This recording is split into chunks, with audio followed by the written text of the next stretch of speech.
chers téléspectateurs, bon week-end chez vous. Merci d'avoir toujours été nombreux devant vos postes téléviseurs pour suivre cette ronde d'animation et vie matinale avec Gloria Bambil. Nous sommes toujours là pour se détendre, se divertir ensemble, pour commencer notre journée en toute bonté. Merci à Jérémy Bekindo qui est derrière la caméra. Merci à la grande famille des EVTV, David Ilanga, David Kalambay, David Likanga, Firme Ifolo, Alain Benengeli, Patrick Zao, Shekina Boutumbi, Madame Souzi Boutou, toute la grande famille, je vous dis merci. Nous allons glorifier l'Éternel à travers ces très très belles chansons et nous allons nous retrouver tout juste après.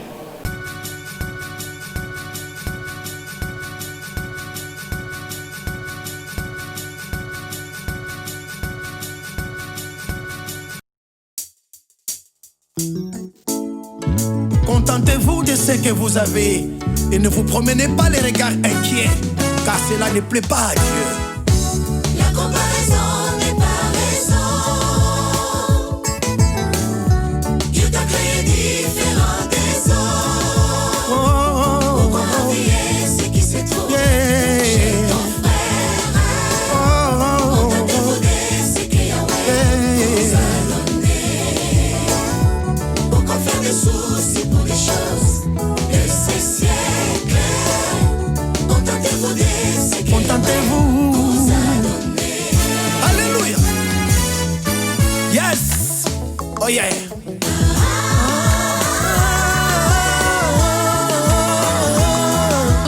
Ozayi lokola bato nyonso te o Nzambe akela yo lolenge na yo omoni te makambo asalaka na nzoto na yo ekeseni na oyo ya bavoisin ata lelo omoni esimbi te o tia eliki alobi ekosimba longola miso epai ya bavoisin noki yokoya kokoma jaloux nzoka jalousie ebendaka sorcellerie etindaka bato na bapoison na bameurtre na kulunda yeah.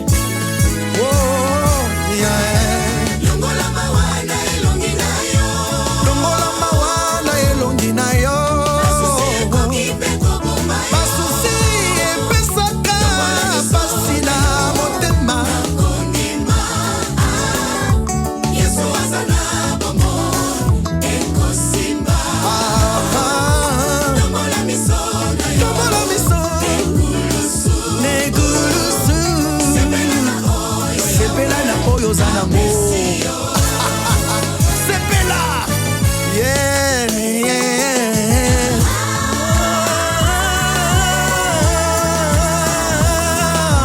Tokoki kobotama pa mapasa tokokufa mokolo moko te o ata tobimaka na porte moko kasi toza na destine moko te o tokoki kolala na mbeto moko totie moto na oreye moko kasi mistere ya Nzambe eza komplike o tokolota ndoto moko te o ata tobeli malade moko na yo tokobika mokolo moko te ngai na yo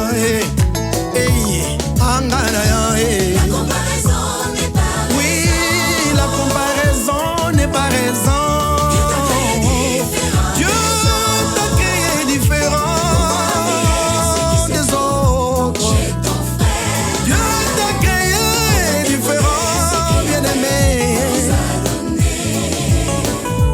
Pourquoi faire des soucis pour des choses de ce Ne te promène pas le regard inquiet. Dieu ne m'aime pas. Complexe yango ya nini ozo vivre soki yo bongi eza tour na yo nayebi yanga mpe ezali nayebi naza inconfamable avant le temps de Dieu nayebi naza enzulukamable avant le temps embebisamable avant le temps ezengamable avant le temps de Dieu. Oui, je suis content de ce que je suis. Nzamba pekisanga kolula alobaki na nga le lendemain prendront soin de lui-même. Alléluia. Yes. Nini yango complexe eleki yo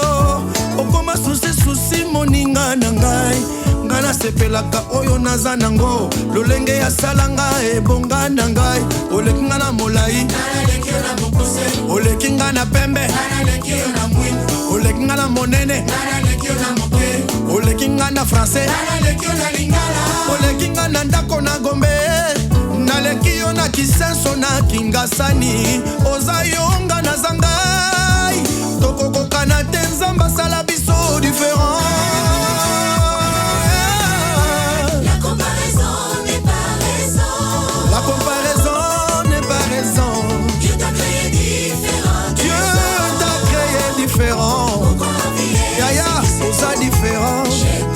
C'est vrai, on a différent. Zambasala yo lolenge na yo. Pourquoi faire des soucis? Pourquoi faire des soucis? Pourquoi zotambola elongi mawa mawa mawa mawa. Alléluia. Tia elikia na Yesu. Espérance consacrée.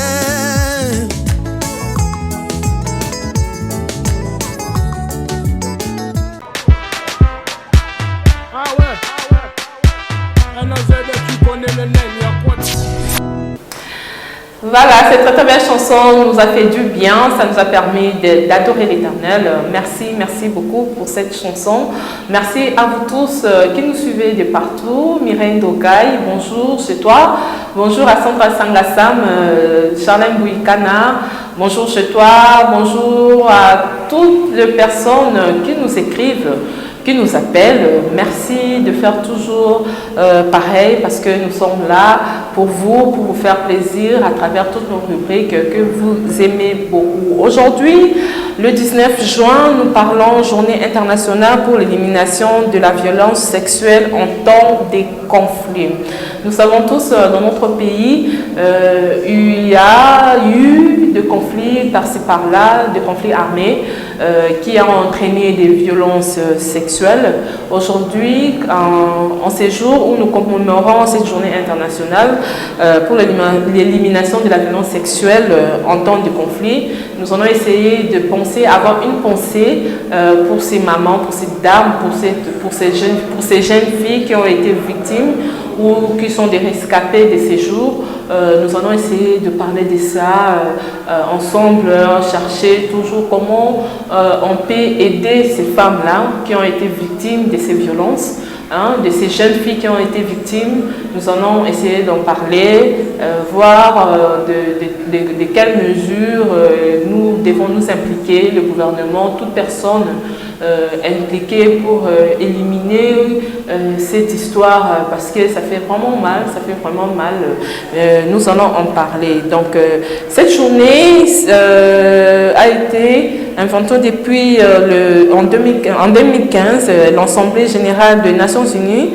avait proclamé le 19 juin de chaque année la journée internationale pour l'élimination de la violence sexuelle en temps de conflit, donc afin de sensibiliser à la nécessité de mettre fin à la violence sexuelle liée au conflit, honorer ses victimes et les personnes survivantes de ces conflits-là. Donc, dans ce sens-là, nous ici, Toyokaka, Bissotozan à Kinshasa, mais Tozoka partout, des fois, na Goma, na Beni, par-ci par-là, na Est et en Bokanabiso, le conflit et à tout moment, et à tout temps, et les femmes sont toujours victimes, il y a un conflit. Maman bazali ko souffrir na ba conflit wana bazali ko boma non seulement ko boma mais ba violence sexuelle ezali ko salema ba violence sexuelle wana ezali ko traumatiser ceux qui sont déjà victimes ya ba acte wana ezali traumatisant mutakoki ko vivre nango toute sa vie.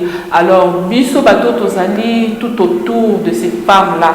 Biso bato toyebi bato bazalaka victime ya ba violence wana.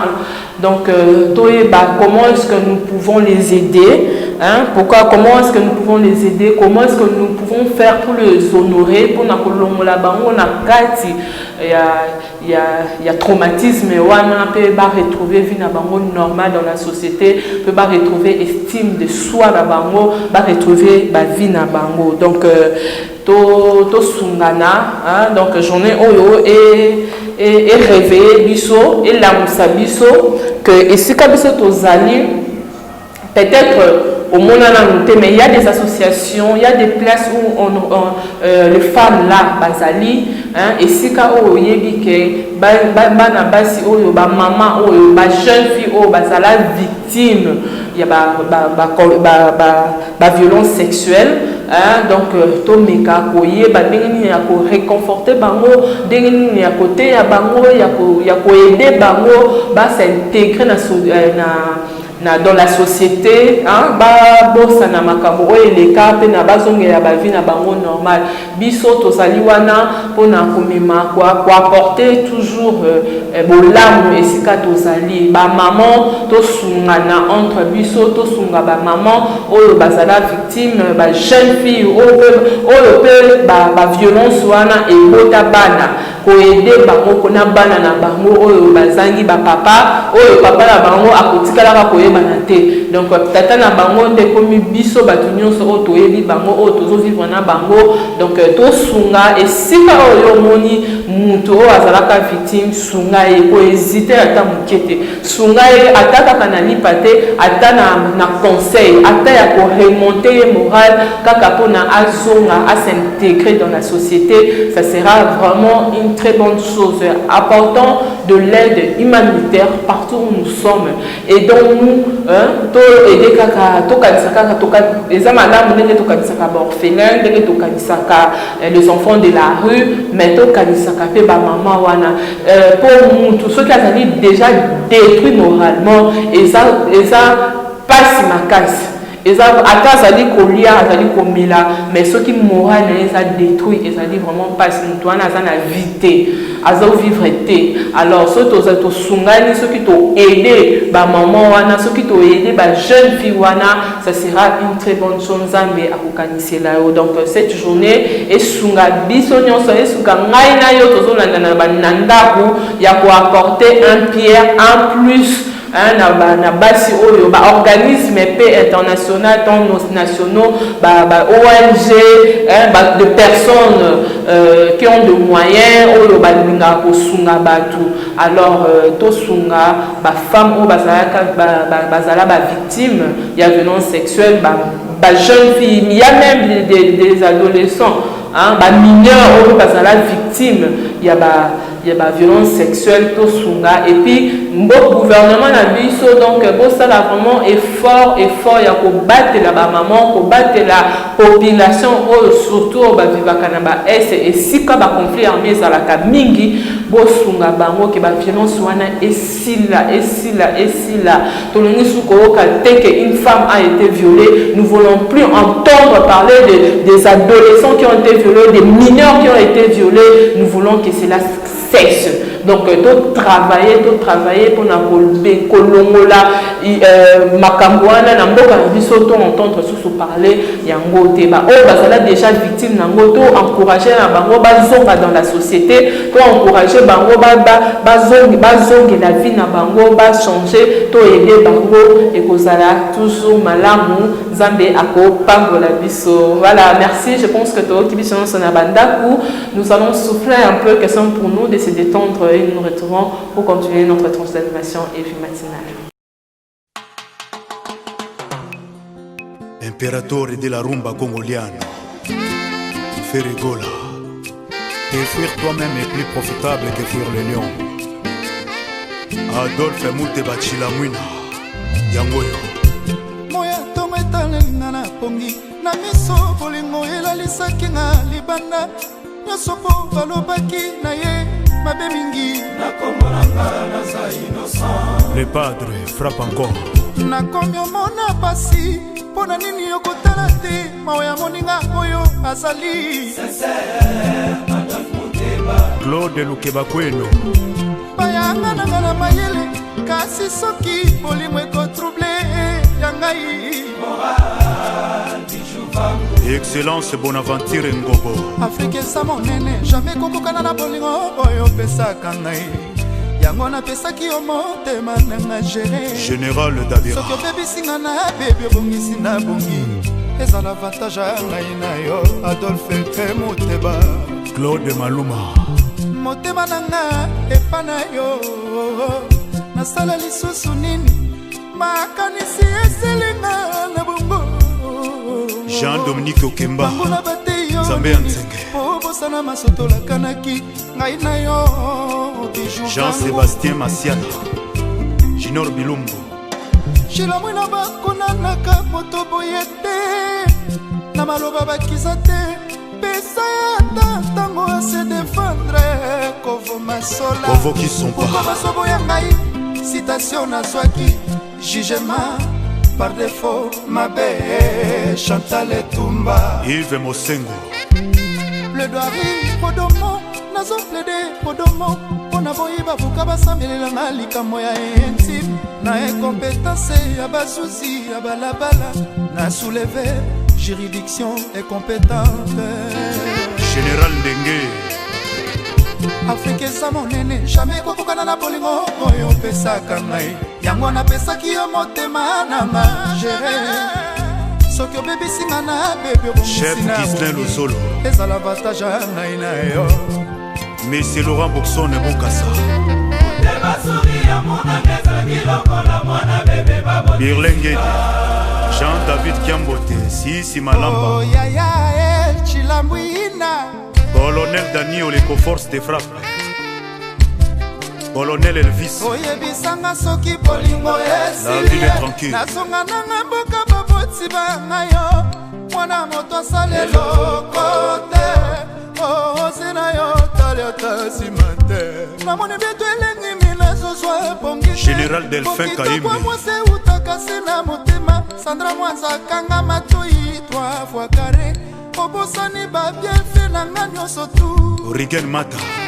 Enela enfwenge tala sima zonga moto. Cornélie Malungi. Moteba tala sima zonga moto. Shana Peko. Moteba tala sima zonga moto. Emerald Lompala.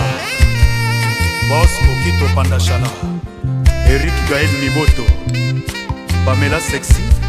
PDG Moutamba Biwan. Vieux Bernard Tola. Dida Sepembe. Je m'estie en faux. Na bakisation nyonso bazoporte contre ngai. Sur base ya mensonge. Ezali infondé. Clarisse Okito na Paris. Bakalomnie. Badésordre. Siliana Koko Kati. David Sala. Nasina misana na milelo. Nasina misana na basho. Bal Sileri. Auzimo kana kolelisa. Na Bukavu Ramazani. Sala na nyonso elingi motema na yo. Olivier Mukoko. Bijou vangu. Tala sima zonga moto. Vieux nanga lui onema. Ada Moteba. Tala sima zonga moto. Photo Chico. Moteba tala sima zonga moto. Perimika. Bolingwa moto pasi ye. Natali sima na zongi moto. Eric la tortille. Papi Kake la foudre. Docteur Midi. Alain Chakupewa. Papi Ekonzoe. Jean-Louis Makabu États-Unis. Licencié Jules Ziombele. Ya maman Marceline. Inspecteur Didi Kelokelo. Nasina misana na milelo.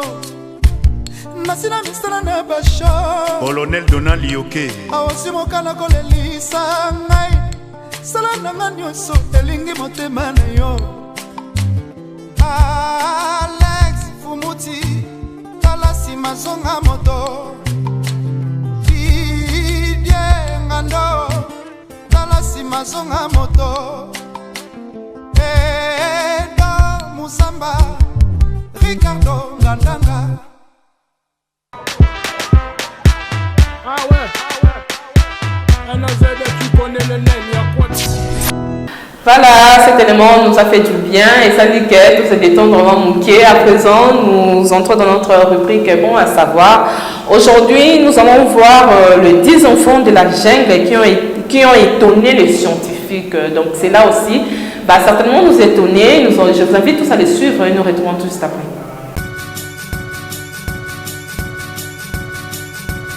Nous allons plutôt vous parler d'histoires d'enfants sauvages.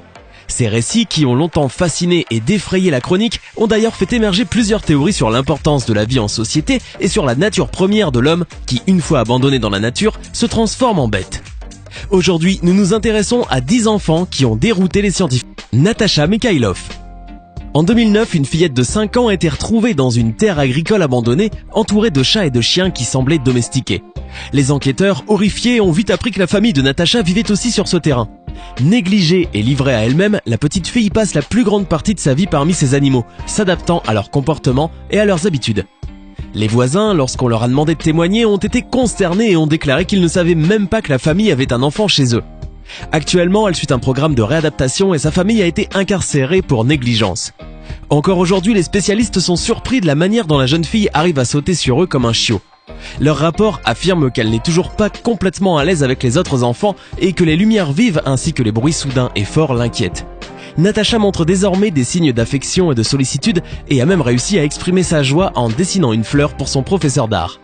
Les experts qui la suivent espèrent que Natasha pourra se remettre grâce à une bonne éducation. L'enfant gazelle syrien. Voilà comment cette histoire se déroule. En 1946, un garçon d'environ 10 ans a été capturé dans le désert syrien à l'aide de jeeps de l'armée irakienne. Pourquoi des jeeps ? Simplement parce que, apparemment, il réussissait à courir plus de 50 km/h. Bien que terriblement mince, on dit qu'il était en très bonne forme et qu'il était capable de courir comme une gazelle. Après avoir été rattrapé, il dut d'ailleurs être attaché aux mains et aux pieds pour éviter qu'il ne s'échappe à nouveau. L'anthropologue qui l'a trouvé, Jean-Claude Hodji, l'a gardé sous observation pendant un certain temps tout en faisant preuve de vigilance même quand le petit garçon dormait. Jean-Claude a supposé que l'enfant se déplaçait à 4 pattes parce qu'il avait probablement été abandonné tout de suite après avoir appris à ramper à environ 7 mois. Ayant gagné la confiance de l'anthropologue, petit à petit, le garçon fut laissé seul. Seulement l'entourage de Jean-Claude Hodji n'était pas gentil avec lui, ce qui le poussa à s'échapper. Après avoir été capturé une seconde fois, on raconte que l'enfant gazelle aurait été placé dans un asile psychiatrique. Depuis, aucune autre information n'a circulé sur son sort ou son éventuelle disparition. John Sebunia. Alors qu'il n'était qu'un jeune enfant de la campagne de l'Ouganda, John Sebunia a vu son père massacrer sa mère et venir le chercher pour en faire sa prochaine victime. Il a alors décidé de disparaître dans une jungle proche sans laisser de traces jusqu'en 1991, année à laquelle une femme d'une tribu résidant dans cette zone de la forêt l'a repéré à distance. Alertant le reste de sa tribu, ils partirent à sa recherche et retrouvèrent le jeune garçon au milieu d'un groupe de singes excités, prêts à attaquer les humains intrus avec des pierres. Il a été découvert que pendant 3 ans, le groupe de primates qu'il avait accepté comme l'un des leurs s'était occupé de lui et lui avait appris à survivre dans la jungle.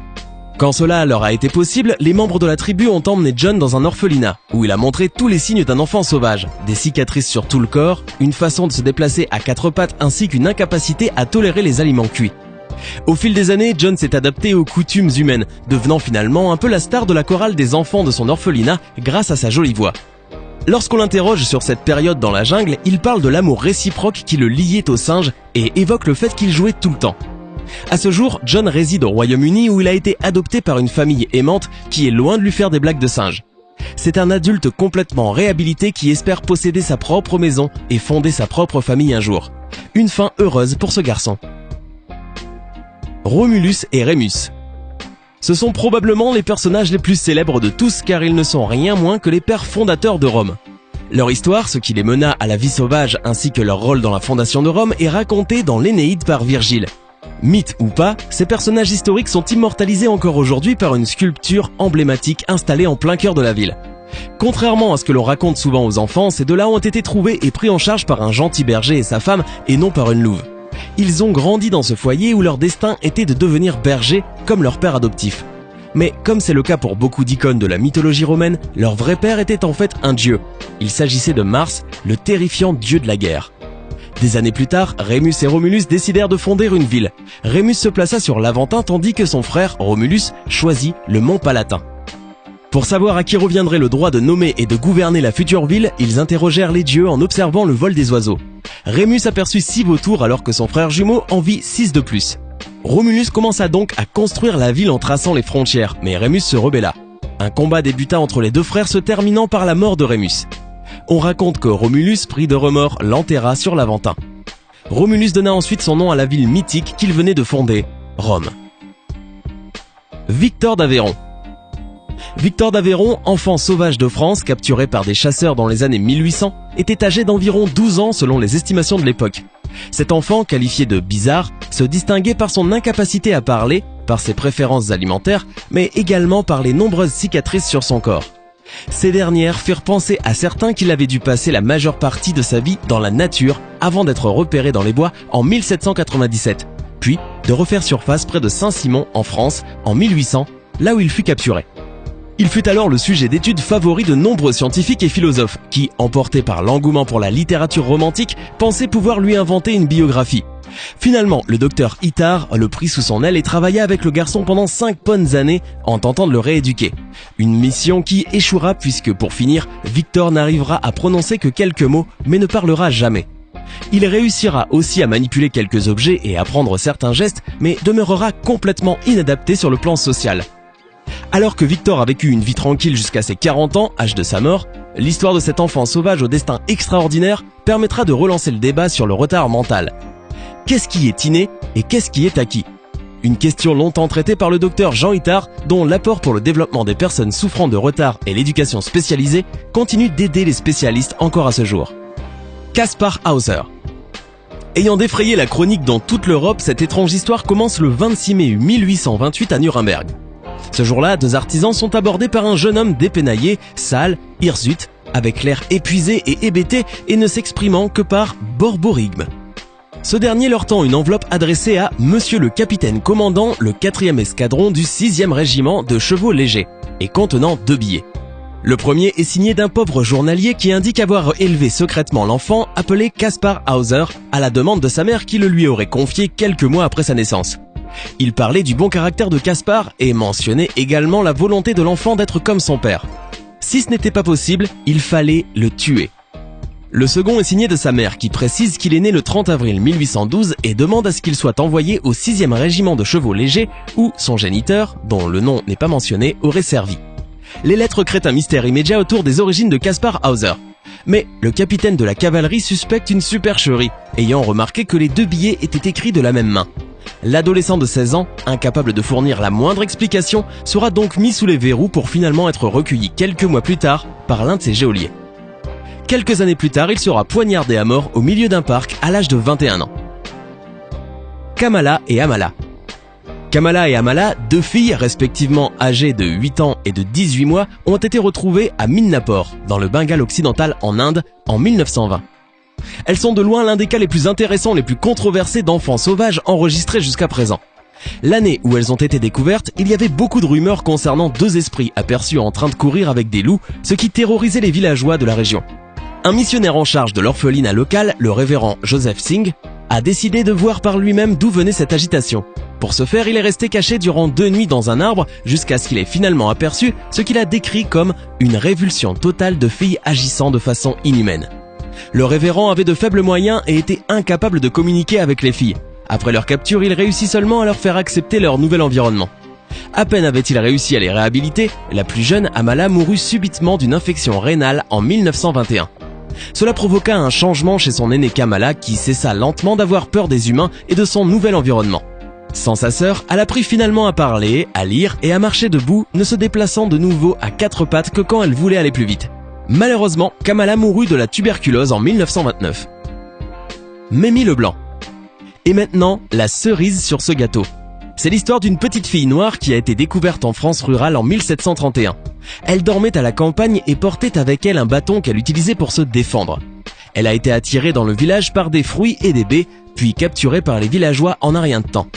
Quand on lui parlait, elle était incapable de répondre. Après avoir été lavée, il a finalement été découvert qu'elle était couverte de terre et de peinture et qu'en réalité, elle était blanche.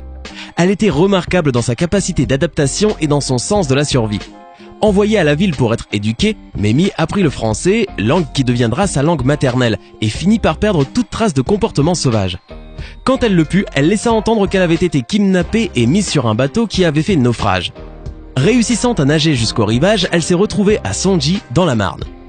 Une biographie a été écrite par un de ses soignants. L'identité de celui-ci a souvent été contestée par des personnes affirmant qu'en fait, ce serait elle-même qui l'aurait écrite, relatant ainsi sa véritable histoire. Laquelle de ces histoires d'enfants stupéfiants vous a le plus étonné? Dites-le nous en commentaire. Ah ouais. Tu connais le nez, il y a quoi?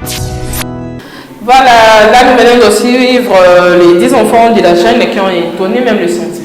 Donc, comme si biso, pena bandaku, et oui, mais Ezali, ils ont manzambe, ils ont basala makamnaye, n'importe na biso pe bana o ya lo lenge ya boye pe bazali. So ok, surtout na ba village, bato bazo vanta mingi côté ya bazamba, baningi beaucoup tapé bana boye bazali. Donc, ça sera toujours dans na bien humanitaire pour Dakar, pe bana wana base la paix malamu, base s'intégrer dans la société, base à la bien, donc ça sera toujours une bonne chose. À présent, nous allons suivre le 10 pays africains avec des routes de meilleure qualité. Cela aussi va nous faire du bien de voir cela. Je vous invite tous à les suivre.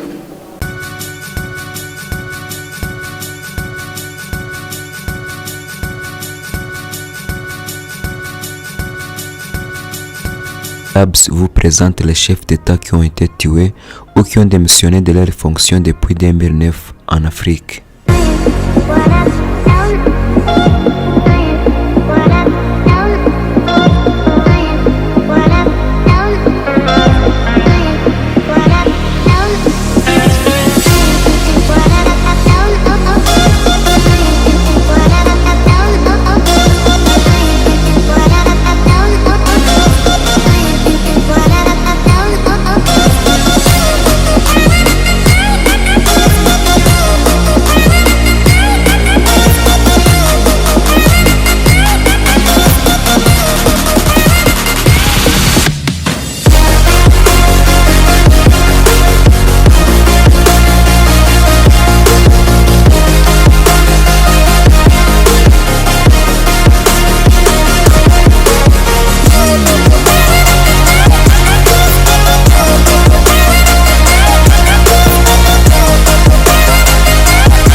Voilà, de retour sur ce plateau. Donc, image à bouiller et encourager à Kabiso, surtout à cause d'un beau cannabis, pour continuer pour la musala.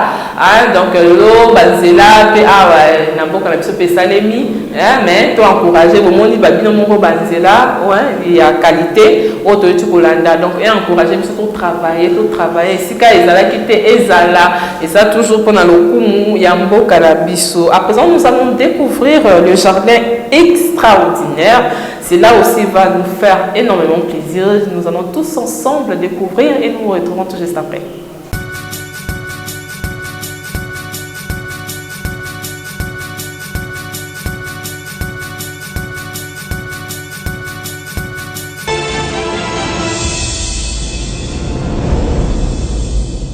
C'est une zone ignorée du monde, où s'épanouit une étrange nature.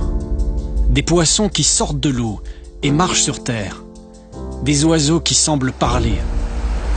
Et de minuscules tortues qui vont devoir braver l'océan.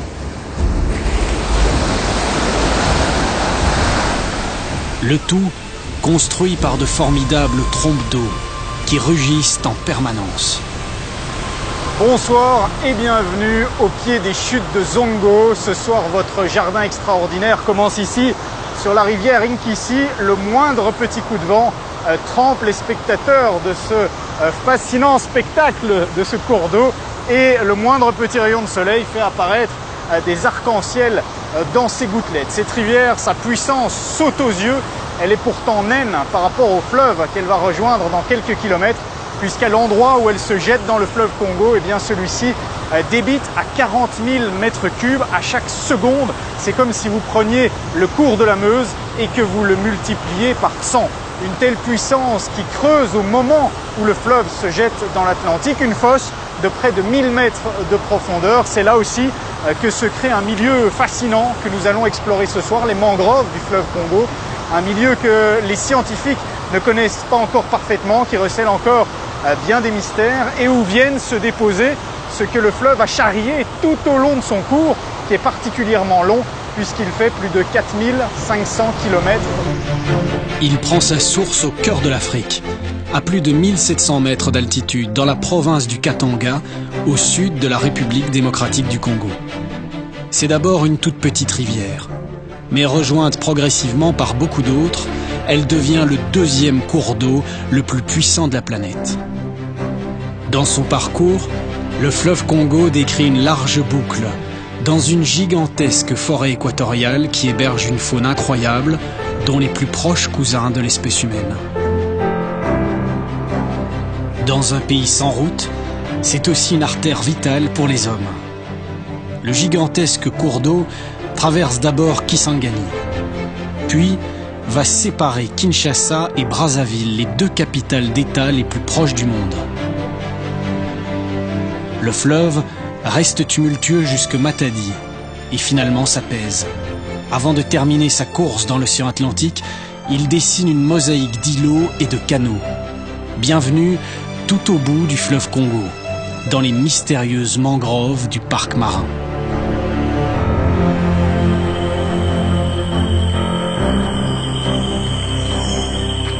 Des crocodiles du Nil sur le cours du fleuve, il y en a effectivement.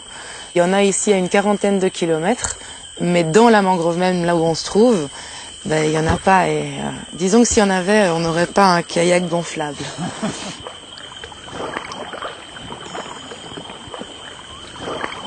Anne Laudissois est biologiste et aussi carrément aventurière.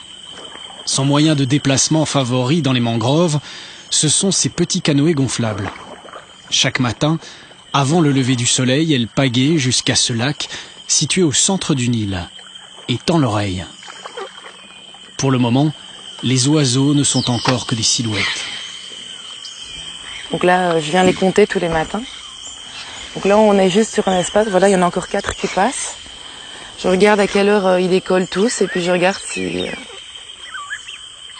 combien il y en a en fait sur une heure de temps qui s'envolent. Elle compte les perroquets gris, qui ont un aspect plutôt banal, mais une intelligence exceptionnelle. Ils ont beaucoup de ce qu'ils appellent des vocalises. Donc on estime qu'il y a 15 vocalises fonctionnelles, très fonctionnelles, et puis plein d'autres en fait qui doivent être adaptatives jusqu'à 100 en fait. Donc qu'est-ce qu'ils disent? Il y a des cris d'alarme, il y a des cris probablement aussi d'envol et de cohésion du groupe.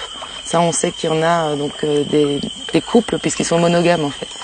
Donc des couples vont se communiquer entre eux, pareil quand il y a les petits. Apparemment ils peuvent même reconnaître le cri de leurs propres oisillons.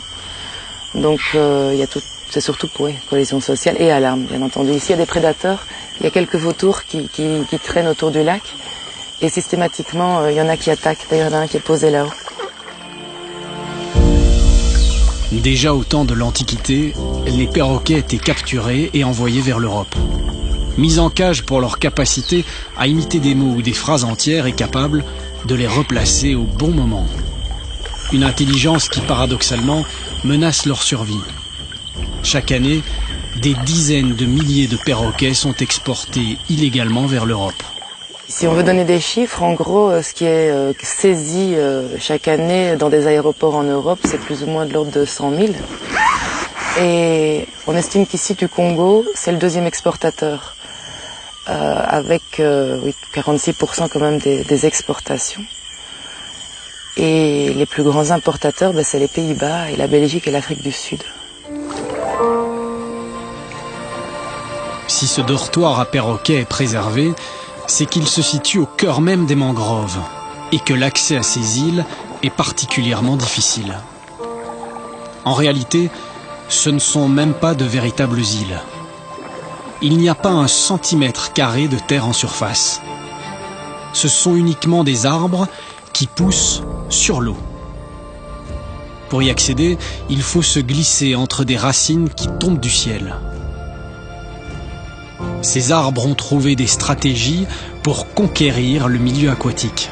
Un territoire hostile pour ces végétaux, car la teneur en sel dans l'eau est très importante. Entre le fleuve et l'océan, les mangroves sont aussi un refuge, une barrière protectrice. Ici, on va rentrer dans une de ces fameuses cages formées par les racines des mangroves, des palétuviers pour être exact.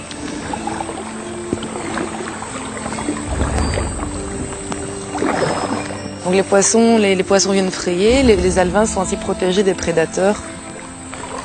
Alors les racines, ils sont projetées par le tronc depuis la plante. Donc il y a un tronc qui est, on va dire, la plante mère initiale.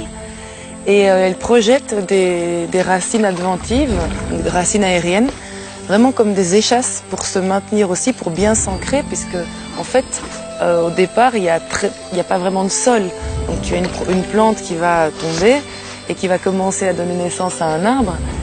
Et cette espèce-ci notamment est une espèce qui conquiert de nouveaux endroits, une espèce pionnière. Mais partout sur la planète, la plupart des mangroves ont été rasées ou détruites les dernières décennies. Le risque est grand de le regretter un jour, car les mangroves constituent une protection naturelle contre les grandes marées ou d'éventuels tsunamis. La destruction des mangroves entraîne aussi un plus grand risque de pénétration d'une grande vague à l'intérieur des terres. Donc maintenir une mangrove en bonne santé, c'est aussi se protéger contre ce genre d'événements. Dans cette cathédrale végétale, difficile de sortir des canoës. Mais notre biologiste aventurière est aussi une ancienne championne d'escalade. Elle a repéré un endroit propice pour aller installer un piège photo. À plusieurs mètres de haut, cette branche semble fréquentée par des animaux. J'essaye d'avoir des photos des animaux. Donc ce sont des pièges photos. Donc c'est des appareils photo qui déclenchent au passage de ce qui passe devant. Donc ça peut être un animal, on espère la plupart du temps. Et en gros, ça fonctionne comment? Tu peux mettre, t'as des vidéos et des photos qui se déclenchent. Et donc tu peux faire des photos. La journée, elles seront en couleur et la nuit, elles seront en noir et blanc. Donc même la nuit, tu as les animaux qui peuvent passer. En restant en place quelques jours, voire quelques semaines, les pièges vont révéler la présence d'animaux difficiles à apercevoir. Une fois ces pièges installés, Anne continue sa route sur les petits chenaux. À certains endroits, la terre commence à s'accumuler et à créer de véritables îlots. Les berges abritent des animaux étonnants qui semblent à un stade intermédiaire de l'évolution. Les périophtalmus ou poissons-grenouilles sont capables de sortir de l'eau.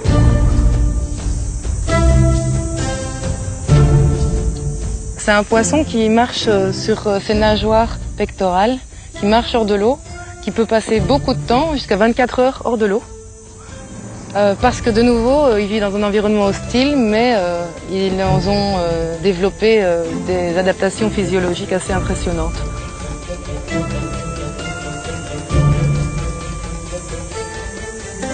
S'ils doivent échapper à un prédateur, par exemple, quand ils sont dans l'eau, eh bien ils vont vraiment faire un peu comme les poissons volants en fait, à part que là, ils sautent vraiment par petits bonds sur l'eau. Aussi, ils creusent des terriers. Donc déjà, un poisson qui creuse un terrier, c'est pas très classique. Et il le creuse et il a cette faculté de pouvoir stocker de l'oxygène dans sa bouche et d'amener ces bulles d'oxygène dans son terrier pour pouvoir, à marée haute, encore profiter de l'oxygène. Ça permet aussi, quand ils ont des œufs, de les maintenir en fait avec un certain niveau d'oxygène. Parce que ces boussis en fait de mangrove sont totalement, quasi anoxiques, quoi. C'est plein de soufre. À côté de ces étranges poissons, vivent des crabes aux couleurs étonnantes. Ils sont des milliers à arpenter les berges.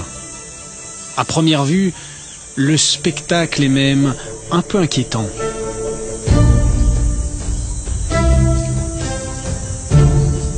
Pourtant, ils se contentent la plupart du temps de filtrer le sable pour ne manger que des micro-organismes. Si tu vois, ils sont très actifs là pour le moment. Ils sont un peu détritifhages, donc ils vont prendre la boue ou le sable et ils vont amener ça à leur bouche, ils filtrent, ils ramènent les particules et ils recrachent des petites boulettes de sable. Qu'est-ce qu'ils mangent? Ils trouvent un tout petit peu de choses à manger. Ouais. Ce qu'on appelle, donc tu as des détritus en fait de la matière organique qui s'est déposée ici à chaque marée haute. On pourrait appeler ça du microphytobenthos en termes très scientifiques. Mais bon, c'est tout ce qui se dépose au fond quand tu as une marée, enfin quand tu as l'eau au-dessus, et puis quand elle se retire, tout ça est laissé là. Et donc là, ils font le tri, quoi.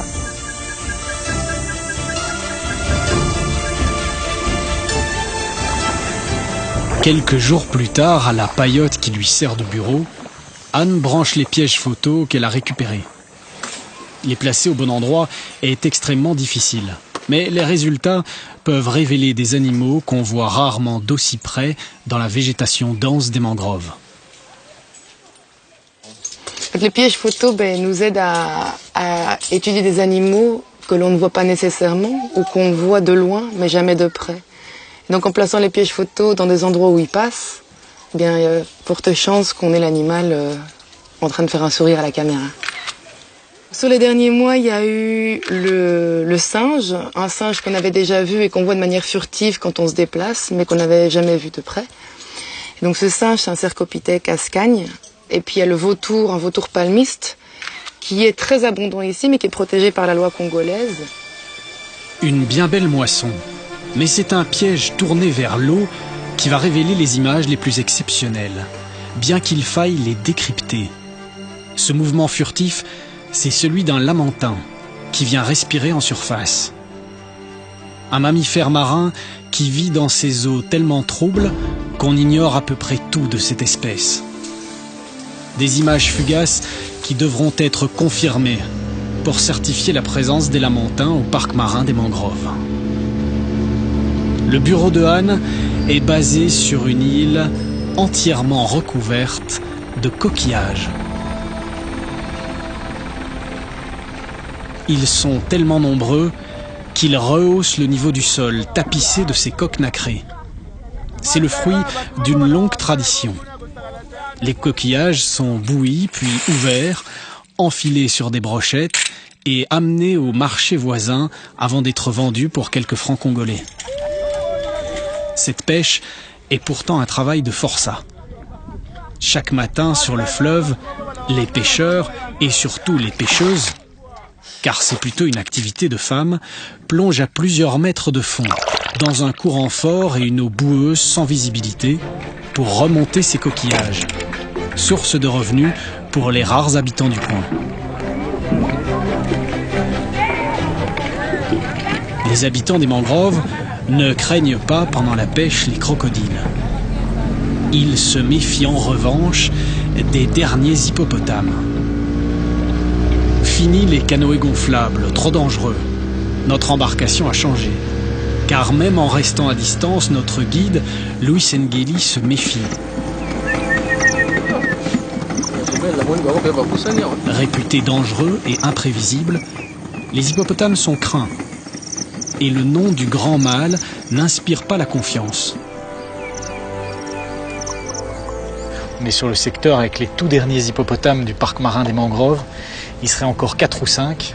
On en voit au moins 2 qui passent de temps en temps la tête. Et donc on peut les observer très très furtivement. Ils montent, ils descendent, ils viennent prendre de l'air à la surface avant de replonger. Ça c'est pour la bonne nouvelle, c'est une belle observation. La mauvaise nouvelle, c'est que le mâle du groupe s'appelle Rambo. Et ce surnom lui a été donné pour son attitude assez agressive envers les pêcheurs, les pirogues et les barques. Ce qui est assez impressionnant, c'est qu'on le voit vraiment sortir et rentrer dans le même axe que les pétroliers. Il y a des gros bateaux remplis de pétrole qui circulent, ça représente bien la vie du fleuve, la vie commerciale du fleuve. Et puis juste devant, ces hippopotames qui représentent les derniers aspects naturels de ce fleuve, les derniers animaux de cet endroit. Plus loin, la patrouille tombe nez à nez avec une barque chargée de bois qui semble avoir été coupée illégalement. Un dialogue musclé s'engage, machette à la main. L'homme n'est pas arrêté, mais condamné à jeter le bois qu'il a coupé. D'après lui, il s'agit de bois mort, qui ne vient pas de la mangrove et qu'il est permis de ramasser. Mais il y a un test sans appel. Le bois de la mangrove est extrêmement dense. S'il est jeté à l'eau, il coule. Ce qui est bien le cas cette fois-ci. Mais les arrestations sont peu nombreuses. Et les voleurs de bois rarement arrêtés. Les gardes ne sont que quelques-uns pour protéger cet immense territoire.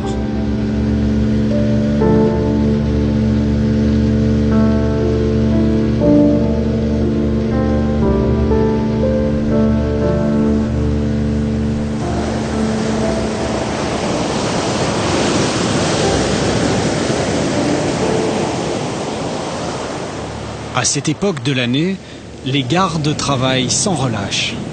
Après les patrouilles de jour, José Matondo et ses équipes enchaînent pour parcourir toutes les nuits les plages du littoral congolais. Il est long d'à peine plus de 30 km, mais réserve bien des surprises. Ok, on a trouvé les œufs. La tortille, quand elle pond, elle cache ses œufs. C'est pourquoi, après avoir pondu, parce que la tortille fait ça, elle pond ici. Mais elle part aussi de l'autre côté pour aller masquer un peu. Par équipe de 3, les gardes marchent toute la nuit pour repérer des traces à peine visibles dans le sable. Les œufs se trouvent à une trentaine de centimètres de profondeur. Nous avons pris ça comme ça. Nous allons aussi déposer comme ça. Et lorsque vous allez transplanter aussi les œufs, on prend ça même position. On les retourne même position. Donc vous ne pouvez pas prendre les œufs comme ça et vous tournez comme ça. Ça ne va pas naître. Donc que les œufs restent intacts, immobiles là-bas. Les œufs sont placés dans un seau et transférés vers une écloserie pour éviter tout braconnage. 23h49. Jusqu'au petit matin, les patrouilles ramènent des centaines d'œufs à l'écloserie. Ils vont les enterrer exactement comme ils les ont trouvés. Et ainsi les protéger des prédateurs, rats et crabes, et des hommes avec leurs constructions parfois trop envahissantes. On va déterrer les œufs là-bas et venir mettre ça ici pour la protection. Comme il y a des gardes ici, les braconniers, les gens ne peuvent pas venir ici prendre les œufs.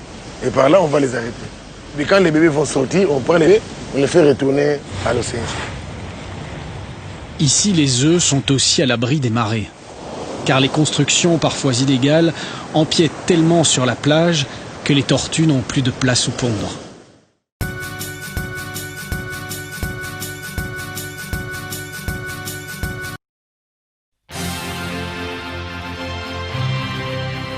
Joyeux anniversaire.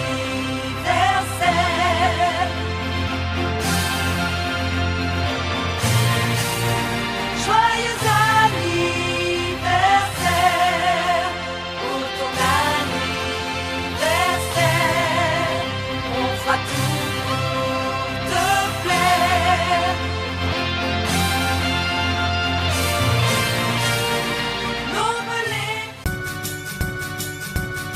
Aujourd'hui c'est ton jour, happy birthday. Tout le monde à la maison, happy birthday. Avec quoi nous fêtons, happy birthday. C'est maintenant ton moment, happy birthday. Aujourd'hui c'est ton jour, happy birthday. Tout le monde à la maison, happy birthday. Woo woo woo woo, happy birthday. Woo woo woo woo, happy birthday. Cette fois c'est pas la première, c'est toi qui es dans la lumière. Il y a tous tes amis d'aujourd'hui et tes amis d'hier. Le champagne coule en rivière, la maman sera fière. Tu prends de l'âge et c'est pour ça qu'elle t'a mis dans ses prières. Et pense à la famille, chaque fois que tu montes, il n'y aura que la famille. Si un jour tu tombes, c'est ça pour la vie. Ah ouais, NAZ, tu connais le name, y'a quoi de... Nous voici à la fin de cette tranche d'animation. Merci à tous les personnes qui ont été nombreux devant leur poste téléviseur pour nous suivre. Merci à Daniel, Dago Chingombe et Christelle Sonia. Bisous à toi. Je profite aussi pour souhaiter joyeux anniversaire à Pasteur Famba. Joyeux anniversaire à vous. Je pense qu'aujourd'hui nous allons boire et manger. Joyeux anniversaire. Bonjour également à Jolie Masaka d'être toujours là pour nous. Mélie Monkouya. Bonjour à toi. Arlette Chala, Mami Chala.